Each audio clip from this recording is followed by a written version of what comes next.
እንደ ህዝብ አንገት ያስደፉን እንደ ሀገር ከከፍታና ልዕልናችን ዝቅ ያደረጉን ለዛሬ ተርፈው መግባባት እንዲርቀን መስማማት እንዳይቀርበን ያደረጉ የታሪክን ክርዳድ የስሁት መንገድ ውጤቶችን ኢትዮጵያ አስተናግዳለች። የመደመር መንግስት እነዚህን እዳ ይላቸዋል። ሊታረቁ ሊቀረፉ ሊታረሙ የሚገባቸው የታሪክ እድፎች ለመጠላለፋችን መነሻ ከሆኑ ታሪኮች ዓለም በየት በኩል አልፎን ነው ብለን እንድንጠይቅ እስከሚያስገድዱን የቁዘማና የድንዛዜ ጊዜያት የመደመር መንግስት ሁሉንም እንደ ስብራት ይመለከታቸዋል። አዲሲቷ የመደመር መንግስት ኢትዮጵያ ይሄው ስብራት ካልተጠገነ ቁስሉም ጠግጎ ካልዳነ እውን አትሆንም፣ ብትሆንም አትጸናም ብሎ ያምናል። እናም ያለፈውን ስህተት ማረም የዛሬዋን ኢትዮጵያ ማጽናት የነገዋን ኢትዮጵያ መስራት ማጠንጠኛው አድርጓል።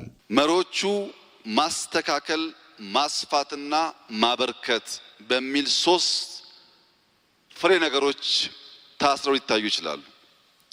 ማስተካከል የሚለው በትናንትና ጉዟችን ግለሰብ፣ ቤተሰብ፣ ብሔረሰብ፣ ሀገር፣ አህጉር ስህተት እየፈጠረ ስለመጣ ያንን ስህተት ማስተካከል የመደመር ትውልድ ኃላፊነት እንደሆነ ያነሳል።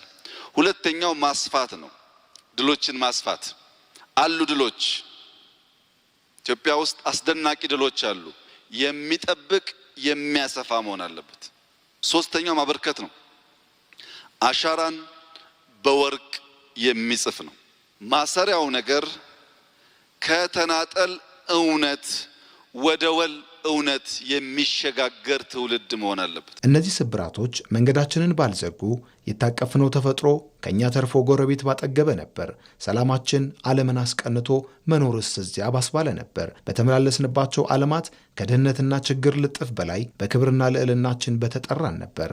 ግን እስካሁን ያልሆነም አንድና ያው አካሄድ ሀገርን ከተዘፈቀችበት ድህነት አላወጣም። ተለማጭ ያልሆነ ጊዜውን የማይመስል መንገድ ሀገር ከገባችበት ፈተና የቁልቁለት ጉዞ አልታደገም። የመደመር መንግስት ወደ ኋላ የቀረንባቸው የኢኮኖሚ ዘውጎችን ወደ ሜዳው አምጥቷል። አረ እንዲያውም በዚህ አካሄዳችን ዘለን ሌሎች የጀመሩትን ካልጀመርን ለመድረስ እነሱ የፈጀባቸውን ያክል ይፈጅብናል ሲል የዝላይ መንገድን ከፈጠራና ፍጥነት ጋር ደምሮ መውጫ መንገዱ ያደርጋል። በሐሳብ ገበያ በእያንዳንዱ ኢትዮጵያዊ ያደረውን የአንድ እንሁን ፍላጎት የሚሞላ ምክክርንም ቅድሚያ ሰጥቷል።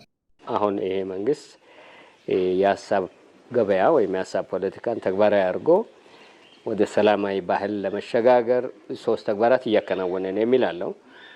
አንደኛው ሀገራዊ ምክክሩ ነው፣ ምክክር ኮሚሽን። ሁለተኛ የፓርቲዎች ምክክር ነው።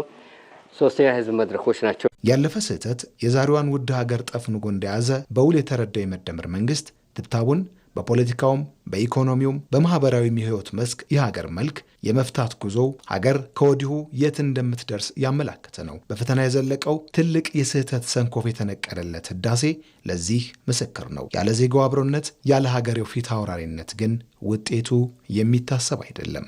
ለምን ወደ ኋላ ቀረን? ከኔ ምን ይጠበቃል? ከትውልድ አሁን ካለው ወጣት ምን ይጠበቃል? ከማን ምን ይጠበቃል? የሚሉ ነገሮችን እያንዳንዱ ኢትዮጵያ በአእምሮ ያብሰለሰለ እያሰበ መሄድ ይጠበቅበታል። ስሁት መንገድ ውጤቱ ኪሳራ፣ መዳረሻው ጥፋት ነው። የመደመር መንግስት ማረቅና ማረሙን ሲቀጥል የመደመር ትውልድ እንደማይደግመው ብቻ ሳይሆን ቁንጮውን በማረም ውስጥ የአንበሳውን ድርሻ እንደሚወጣ በመተማመን ነው።